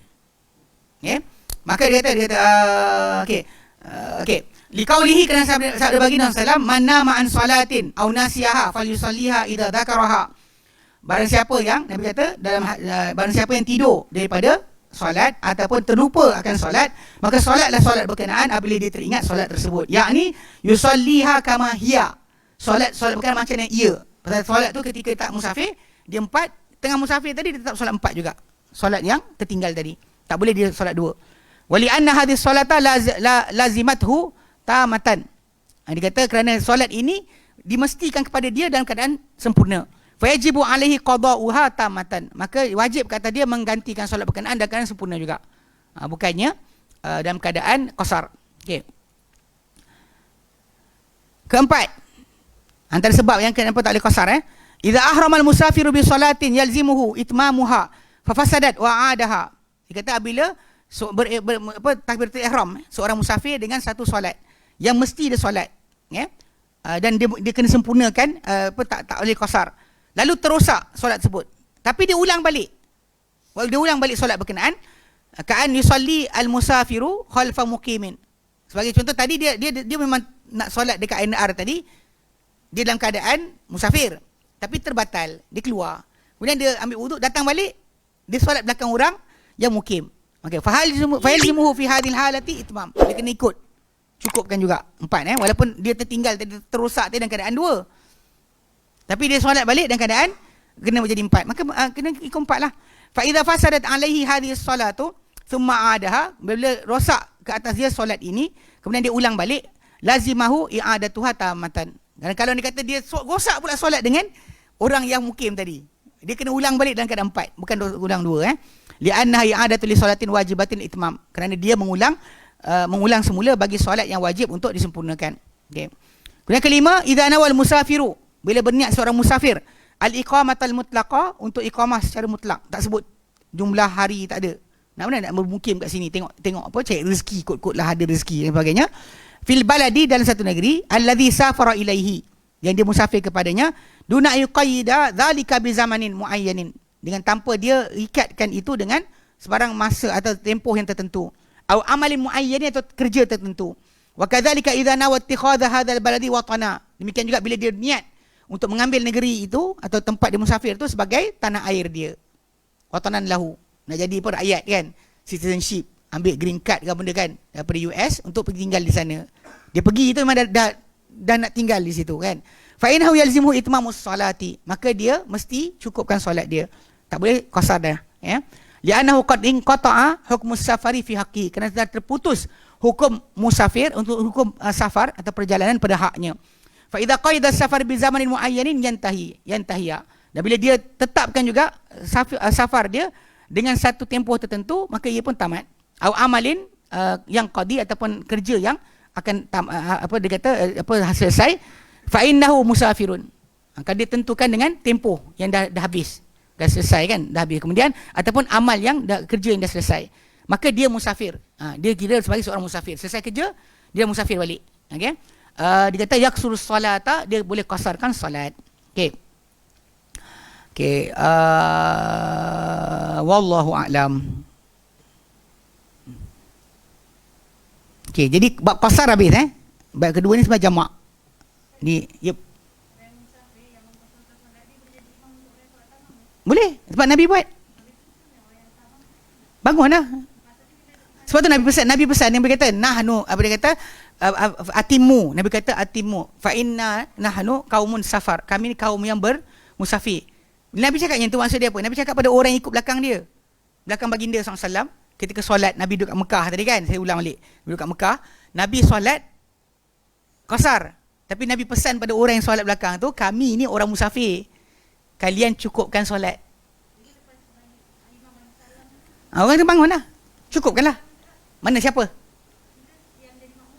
Awak orang musafir ke mukim? Mukim awak kena bangun lah. Tak boleh bagi salam. Awak kena bangun, cukupkan. Kalau imam tu bagi salam pada 2, awak bangun. Bangun, cukupkan. Macam masbuk lah, macam masbuk. Betul, macam masbuk. Macam masbuk kan, imam bagi salam, dia kena bangun. Itu memang kita kata itu asas. Tak boleh kita pergi langgar benda berkenaan. Sebab tu saya kata Nabi buat. Kalau ikut sunnahnya, memang kalau kita ada tamu datang luar kan, kalau kita rasa nak ni, kita suruh jadi imam. Sebab Nabi SAW dahulu dia musafir dan dia jadi imam. Sebab tu dia pesan pada orang ramai. Sekejap. Nampak kecil dunia ni bila tengok tempon. Sekejap.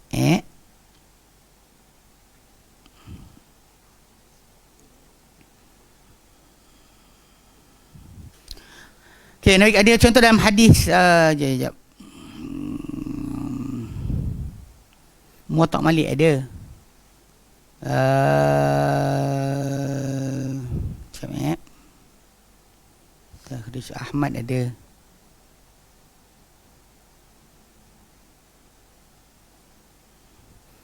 Jumlah macam apa? Hadis ni sahih li ghairihi. Dia kata daripada Imran bin Husain qala syahidtu Rasulullah sallallahu alaihi wasallam aku hadir bersama Rasulullah SAW ketika penaklukan Mekah. Fa aqama Makkah thamani asyarata lailatan. Nabi tinggal di Mekah selama 18 hari malam. La yusalli illa raka'atain. Nabi sentiasa solat 2 rakaat. Wa yaqulu li ahli balad, Nabi kata pada orang tempatan, sallu arba'an fa inna safarun. Solatlah 4, kami ni orang yang musafir. Kaum musafir, kaum yang musafir. So basically dekat situ kita kata dia baginda SAW menjadi imam kepada orang lain. Tapi dalam masa yang sama baginda pesan pada orang macam tu. Jadi orang yang jadi makmum tadi, yang mukim tadi, kena cukupkanlah solat. Okey? Wallahu a'lam. Ada soalan lain? Semalam dia kata time soal jawab hilang suara. Kenapa?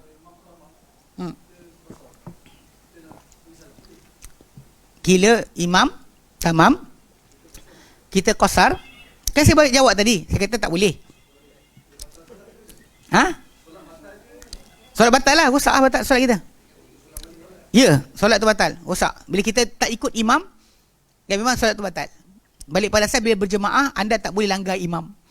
Lepas tu saya kata, saya cerita tadi kisah Ibn Mas'ud tu, dia tahu sunnah. Dia tahu sunnah, dan dia tahu yang Nabi buat. Tapi bila Osman buat 4, dia tak langgar. Dia ikut. Nabi Osman solat 4, tak cakap banyak. Walaupun orang kata, bila orang tanya dia istirja'. Kan Nabi solat berapa? Dia kata 2-2 dekat Arafah kan. 2-2. Abu Bakar 2-2, Umar 2-2, Osman inna lillahi wa inna ilaihi raji'un. Dia kata. Tapi bila orang tanya dengan Ibn Mas'ud, kau solat berapa? Dia kata 4-4. Dia tak langgar imam. Sebab balik pada asal macam kata Anas bin Malik tadi kan, ia adalah sunnah Abul Qasim. Dia sunnah Nabi SAW. Sebab siapa yang musafir, solat belakang orang mukim, imam tu tamam, mukim tu tamam lah. Orang mukim dia akan solat 4. Kita yang musafir solat belakang dia, dan kena solat penuh lah. Jika tidak, tolak dia jadi imam. Okey. Terus.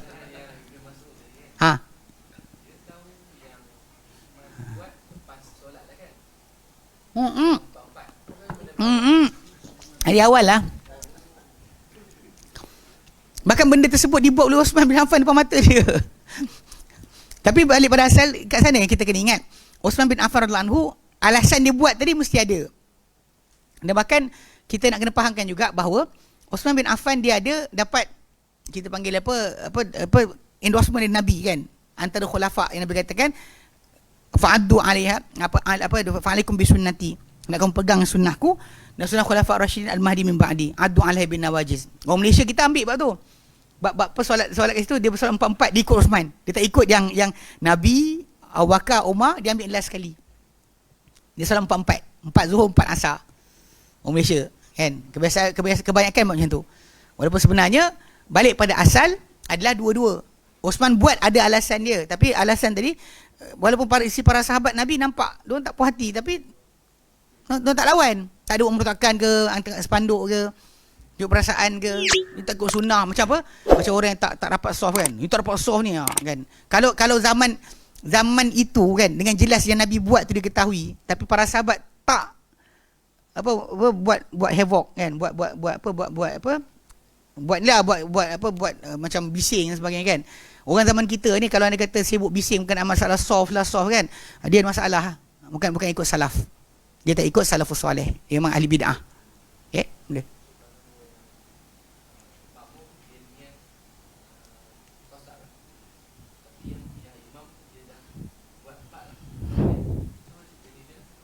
Mau kena ikut 4 juga dah. Dengan sama kan? Itu yang saya sebut tadi. Saya sebut apa tadi? Laju sangat kot. Sorry.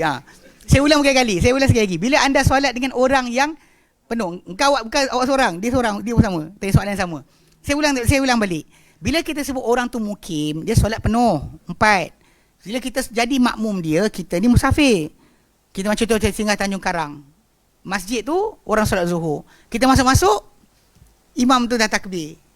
Kita nak solat ni, kita solat dengan dia. Dia solat 4, kita solat 4. Kalau lepas tu kita nak bangun untuk asar, kita solat 2, tak ada hal. Kan jamak kan asar 2 tak ada hal. Tapi yang solat dengan imam tadi mesti penuh.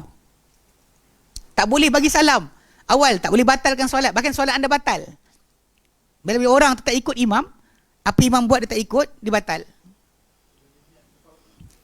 Itu tak ada juga, bukan sunnah pun. Ahli bid'ah. Kalau orang tu kata mufaraqah solat kan, para sahabat tak buat. Buat apa? Imam tak? Golek tunggu dalam kereta tu. Tunggu dalam kereta. Jangan masuk yang dalam dewan solat. Allah Alam lah, lari ke tandas ke. Memang kalau kat R&R saya perasan lah, kita boleh lari buka jemaah lain. Buat tak tahu je. Solat tepi seorang-seorang. Saya takkan bagi jemaah kedua buat lah. Tapi kalau masjid yang ada, orang tu mukim. Memang kita sampai ke Tanjung Karang, Sungai Besar, singgah masjid. Bukan apa, mudah tandas. Tandas yang selesa. Jadi kita pergi masuk situ. So bila anda solat dengan orang tempatan, anda kan solat penuh. Orang yang tak musafir tadi. Anda tak boleh buat macam bagi salam ketika dua kan, kita bagi salam mufaraqah dengan imam. Apa hal imam tu buat benda batal ke? Tak kan? Kalau imam tu batal kan, apa dia buat benda yang batal, dekat kepala dia ada beruk dengan berak sebenarnya kan. Dia letak beruk dia, solat sekali sambil beruk tu berak. Kita nampak macam kita mufaraqah lah. Nampak beruk tu berak kat bahu dia dan nampak macam dia benar Pak Imam kan. Bawa beruk solat sekali kan.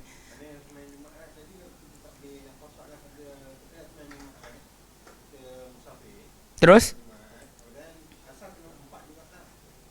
apa sal pula? Ni masalah saya kata, apa yang abang solat dengan imam? Terus Qasar lah pasal abang jemaah lagi dengan imam ke? Ya saya. Cuma macam saya sebut tadi kan, khilaf berlaku dalam masalah ni. Hanabilah tak setuju. Alasan dia Nabi tak nak buat qasar jamak di antara Jumaat dengan asar. Tapi Syafi'iyah kata boleh, sebab kalau hujan boleh jamak asar dengan Jumaat, dan kalau musafir tak boleh pula. Dia alasan dia itulah. Masalah 2 rakaat ke, memang 2 rakaat lah. Kalau abang nak solat 2-2 lah, tapi tak jadi wajib, tak bertukar. Pasal abang masih seorang musafir. Faham tak? Tak ada bila kita solat dengan orang mukim tadi terus bertukar je macam anda seorang mukim. Tak. Solat itu je anda tak boleh. Solat dengan imam tadi anda tak boleh qasar. Kalau buat mufaraqah ni, ingat mufaraqah ni ayat yang sering kita dengar dalam masyarakat Melayu kita. Bila nampak imam lain sekian dia mufaraqah. Sekian mufaraqah. Tak diajar sedemikian. Bahkan para sahabat Nabi, Umar kena tikam, tertumbang badan Umar. Di belakang dia tak ada seorang pun batalkan solat. Tak ada seorang pun batalkan solat. Saya ulang Umar takbir Allahu Akbar. Kemudian dekat belakang tak dengar apa-apa Umar baca. Diorang kekal berdiri tunggu dan solat. Sampai Abdurrahman bin Auf ganti Umar lepas kejadian apa, bila lari mereka kejar-kejar dengan yang bunuh Umar tu kan. Diorang teruskan solat. Tak ada siapa batalkan solat. Sebab kita orang Melayu kita ni mufaraqah, sikit mufaraqah. Ayat tu tak boleh timbul. Siapa belajar sunnah ni bukan ajaran dia. Unless saya sebut tadi lah, imam bela beruk, bawa beruk solat, beruk tu berak kat badan dia tengah solat tadi. Kita nampak, kita macam apa hal kan? Kita nampak, mana kita tahu imam tu batal. Itu baru kes mufaraqah dia. Kalau dia kata kita tak tahu imam tu batal, tak boleh. Hatta kes masalah imam terlebih rakaat kan. Kalau dia kata sekiranya lah, imam tu dia ingatkan dia punya solat rakaat tak cukup lagi. Dan dia solat terus naik. Kita tasbih subhanallah kan. Okey, tajuk dia ada mufaraqah, tunggu imam turun. Kat sini ada orang kita banyak mufaraqah. Sebenarnya tak payah pun. Kita boleh je anda kata kita tunggu imam tu sampai dia bagi salam, dia maklum pada dia dan dia sujud sahwi lah. Tak perlu kita nak kena pisah atau batalkan jemaah kita. Orang kita banyak khawarij sebenarnya. Khawarij lah, dia kata tak langgar imam kan. Tak puati dengan imam langgar. Tak boleh macam tu. Basic dia tak kita panggil cara tadi kan. Asingkan diri pada imam kalau imam tu batal. Dan kita timbul tajuk masalah mufaraqah. Kena zahir lah, zahir. Zahir nampak depan kita. Adapun kalau kata dia Fatihah dia salah, kita tak belum mufarakah, kita betulkan. Bahkan kalau kita lepas solat, macam kes yang dekat Puncak Alam tu kan, kalau sekian lepas solat, dia kata, Pak Imam, tadi rakaat kedua tadi Fatihah salah. Betul ke? Dia terus bangun tambah satu rakaat je dan betulkan Fatihah dia. Pasal yang rosak satu, 4 rakaat, satu je rosak, 3 dah sah. Faham tak? Orang kita rajin mufarakah, kerja mufarakah je. Mufarakah, ini mufarakah. Apa pasal ni? Kan? Saya faham, saya dengar tajuk tu memang biasa. Orang Melayu kita kuat mufarakah. Semua sekali. Pasal siapa bersama imam, rosak ni tadi, rosak semua. Sebab tu lepas minggu baru cerita, ada rakaman video pula, hilang satu ayat. Siapa yang solat semua kena ulang balik. Adapun yang sebenar patutnya hari tu juga tegur. Pak Imam, tadi Fatihah tak betul. Ya ke? Ya Pak Imam. Naik bangunlah. Tambah satu rakaat, betulkan yang bacaan tadi. Itu je. Dia rosak satu. Solat tak perlu batal.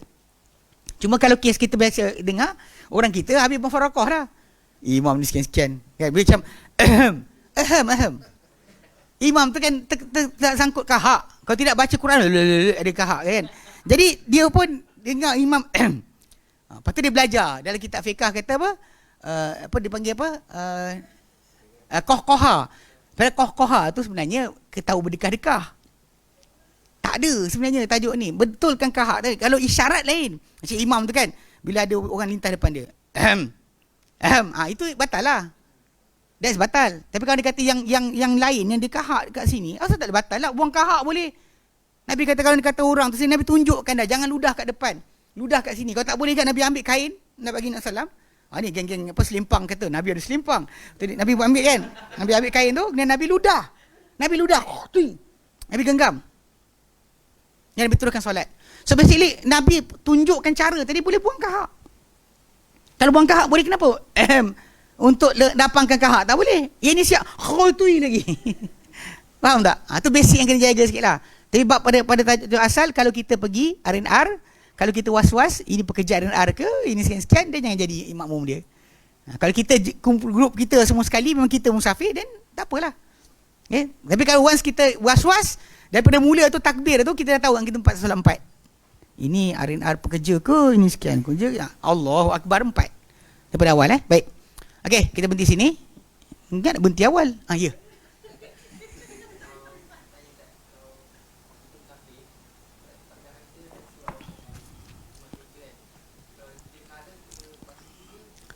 Ulang alik.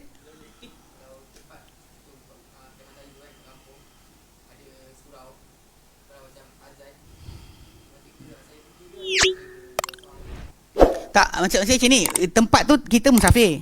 Ada tempat tu azan. Lepas tu adakah patut kita pergi?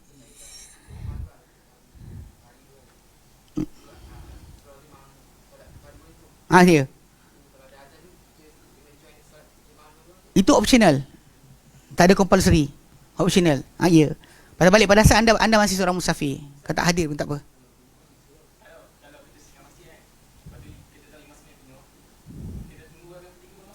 Tak. Kalau kita masuk rakaat ketiga kita masuk pun, kita kena solat 4 juga. Still. Kena kalau kita sengaja masbukkan diri. Ni imam ni aku ni sekian. Dia masuk, imam tu bangun tu, dia pada masuk. Tetap 4. Because imam solat 4, kau solat 4. Tak boleh. Tak ada pemenikan kat situ. Balik pada asal tadi kes ni lah, kata-kata Ibn Abbas tadi. Dia kata sunnah Abul Qasim. So tak boleh kita langgar lah. Memang pendapat saya dengar cerita, bukan macam kes masalah jamak nantilah. Bak jamak kat rumah dan sebagainya, nanti kita bincang insya-Allah. Kita sampai nanti pada tajuk dia. Baik. Ada soalan lain? Yup. Okey. Gempa bumi, imam teruskan solat, makmum belah. Tak buat apalah. Sebenarnya sepatutnya dia orang, okey, ni cerita dia. Dengar. Yang sunnahnya adalah, dia buat macam mana ketika Umar kentikam. Ketika Umar kentikam, dia orang bergerak. Mana lepas Umar kentikam dengan Abu Lula Al-Majusi, takkanlah kita nak kata ulama Nusantara kita lebih alim banding para sahabat. Kalau nak tanya saya takkan nak kata orang ni ulama ni lebih pandai agama banding para sahabat. Are you crazy? Gila ke? Kan, orang gila jangan kata macam tu. Sebab para sahabat Nabi SAW ketika tu Umar kentikam, tumbang badan dia tau. Diorang boleh alihkan Umar Diorang boleh kejar pembunuh Umar. Dan kawan tu tikam pula 6 orang lagi. Sampai kan Abdurrahman bin Auf, dia campakkan kain dia. Selimpang ni. Ni kena diselimpang, besok lusa kita diselimpang lah. Okay. Dia campak kain dia. Macam jala ke atas. Abu Lu'lu'ah dah rasa dah kena tangkap. Dia pun tikam diri dia. Dia bunuh diri. So orang ramai kat belakang tak tahu cerita. Sebab diorang tak bercakap je. Sebab diorang pegang yang Nabi kata tak boleh ada kata-kata manusia. Pergerakan yang mesti diorang buat juga. Pasal diorang pergerakan diorang tak bercakap. Faham kan betul Sebab yang hadis Nabi tentang tajuk masalah yang orang kita kata bergerak 3 kali tak boleh tu, sebab dia kias. Kalau tak boleh kata-kata manusia, pergerakan manusia pun tak boleh. Kalau pergerakan macam makan, main handphone, memanglah. Tapi kalau kata pergerakan yang mesti, contoh macam menyelamatkan orang sebagainya, diorang buat tanpa bercakap. Sebab tu makmum belakang tak tahu cerita apa. Jadi sebab tu diorang tunggu kau. Kan subhanallah, subhanallah. Tak ada siapa cakap, "Oi, Omar kena tikam." Tak ada. Tak ada seorang pun cakap. So diorang teruskan solat. Dan Abdurrahman bin Auf terus sambung jadi imam. Inilah masalah dia. Abdurrahman bin Auf sambung jadi imam. Dia tak ada macam, okey batal dulu batal. Batal. Tak ada. Dia terus jadi imam. Habis solat, baru orang tahu apa jadi. Apa jadi punya Omar kena tikam. Okey. Kes gempa bumi tadi, sepatutnya diorang boleh je lari keluar masjid, sambung solat di luar. Tinggalkan, pergi kat luar. Susun sah balik, Allahu Akbar, sambung. Tak perlukan kepada ulang balik. Tak perlu. Tak perlu batalkan solat pun sebenarnya. Kalau orang kata beralih kiblat. Ini para sahabat jahil ke? Dia main kejar-kejar dengan orang. Dia kejar orang tikam Umar tu macam mana? Macam tu? Ni orang tikam Umar kan? Macam tu? Tak nak jadi, tak nak. Kau. Takkanlah kau biar benar kan? Ni kadang-kadang pernah faham. Pergerakan dibenarkan dalam solat. Tak ada bangunan dalam bangunan. Bila abang keluar luar, kawasan lapang, kita tak ada benda akan jatuh ke kepala kita bang. Itu yang bahaya dia. Sebab tu dia lari keluar. Kalau dia kata dalam masjid tadi, runtuh atas kita. Kalau keluar ke lapang, abang nak runtuh apa? Unless tanah terbelah. Kalau tak terbelah tak apa. Normally tak terbelah. Yang tak terbelah dia boleh je buat jemaah kat luar tu balik, sambung je. Just continue solat kat luar. Itu yang sunnahnya. Melihat kepada perbuatan para sahabat tadi. As long as tak cakap. Jangan cakap je. Cakap batal. Betul sebenarnya kalau dia kata kita tolong orang ke tangkap pencuri ke sebagainya, boleh je. Tapi jangan cakap je. Kau cakap, "Oi, orang curi." Dia cakap je batal. Sebab kes, kat sini tajuk dia apa tahu? Apa para sahabat laksanakan zaman Umar, pasti mereka dah belajar Islam awal dari kita. Takkan diorang tak tahu tentang solat kita pandai. Diorang belajar, Nabi yang ajar. Datang kita ni, takkan ulama' kita tak tahu? Ulama' kita tahulah, tapi takkan dibandingkan dengan sahabat. Ulama' ni kata, sahabat Nabi awak nak buang mana? Awak nak kata para sahabat tak pandai, ulama' awak pandai? Cuba belajar ni sikit kan, ni adab. Yang ini kita panggil adab dengan para sahabat. Yang ini nilai agama sebenar. Sebab tu kita kata dalam bab akidah, ibadah, akhlak sebagainya, yang punca kita tak boleh jaga ni sebab orang tak nampak sahabat siapa. Dia sebutlah ulama' ni alim, dia lupa. Ulama' ni kalau sahabat tak ada, tak wujud. Knowledge of Islam, agama Islam yang punya pengetahuan tak sampai pada kita tanpa para sahabat. So kena ni balik lah. Macam tadi kan, gempa bumi, dia sunnahnya lari keluar. Imam stay masalah. Boleh seorang imam stay masalah. Yang kita baca, dia baca tu kan, patut dia keluar. Yang sepatutnya dia keluar. Pasal benda tu, pasal runtuhan tu tadi akan membinasakan nyawa dia. Kan? Kalau dia kata macam dalam perang, ketika perang, kan dalam surah Al-Baqarah ayat 239 kan, fa in khiftum farijalan aw rukbana, kalau kamu dalam ketakutan itu peperangan, maka kamu boleh solat dalam keadaan berjalan atau menunggang. So tak boleh pula, keluar je lah. Masalah kiblat tadi hilang tajuk. Sebab dalam kes tadi dah datang masalah baru. Macam kes tadi, kes masalah kita berkali-kali kita terangkan berkenaan masalah tajuk apa? Soft rapat soft kan. Time tak ada masalah, rapatlah. Time ada masalah je jarak. Tu masalah dia. Walaupun saya setujulah bila kita kata sampai sekarang tak ada keputusan lagi kan. Orang dah sibuk bergolek sebagainya, aci kan. Tiba-tiba masih lagi masjid, masih lagi tak ada keputusan. Saya setuju jugalah. Ini birokrasi sebenarnya. pada masalah apa agensi kerajaan sebagainya, semua nak tunjuk kuasa. Selagi aku tak cakap, aku tak boleh buat. Kalau kau tak suluskan, aku tak bagi. Itu tajuk lain lah.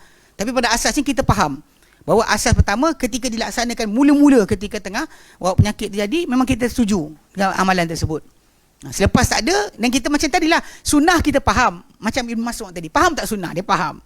Dia tahu Nabi buat apa. Tapi soalan sekarang, kenapa dia ikut juga Uthman bin Affan solat 4? Itulah kena faham, belajar macam tu. Kita kena ada apa? Ada kefahaman sedemikian. Kita tak boleh langgar ulul amri. Tu je. Kalau tidak, awak jadi khawarij lah. Okay? Baik. Wallahu a'lam. Abu Talha ada garu bila nak berhenti ni.